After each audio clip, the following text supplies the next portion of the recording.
સુરેન્દ્રનગર જિલ્લાના કોટડા ગામના રોહિતભાઈ જીડિયા તમિલનાડુ નૌસેનામાં ફરજ બજાવતા વીર જવાન શહીદ થતા ગામમાં શોકનો માહોલ છવાયો. હાલ કોટડા ગામના 7 જેટલા જવાનો નૌસેના, ભૂમિદળ, બીએસએફ સહિતની દેશની સેવાઓ આપી રહ્યા છે.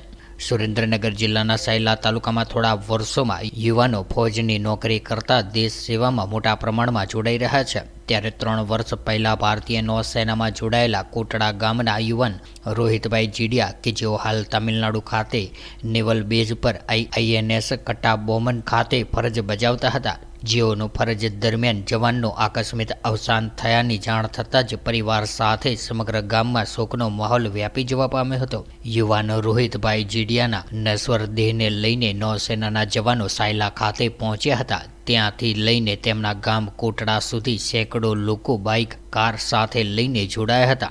ત્યારે શહીદ યુવાનને વીરાંજલિ આપવા માટે રૂટ પરના ગામોમાં શાળાના બાળકો, ગ્રામજનો ઠેર ઠેર પુષ્પ લઈને ઊભા રહ્યા હતા અને શ્રદ્ધાંજલિ અર્પણ કરી હતી.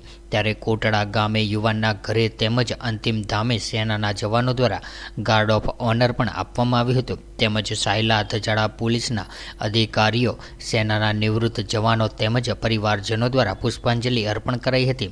શહીદ થયેલા જવાન રોહિતભાઈના નશ્વર દેહને ઘરે લાવવા સમયે હૃદયથી ભાંગી પડેલા માતા પિતા તેમજ ખાસ કરીને તેમના સગર્ભા પત્ની સહિતના લોકોના હૈયાફાટ રુદનથી હાજર લોકોની આંખો પણ ભીની થઈ જવા પામી હતી. ત્યારે અંતિમ સંસ્કાર સમયે વંદે માતરમ, ભારત માતા કી જય અને રોહિતભાઈ અમર રહોના નારા સાથે શહીદને અંતિમ વિદાય આપવામાં આવી હતી, જે સમયે વાતાવરણ ગમગીન બની ગયું હતું.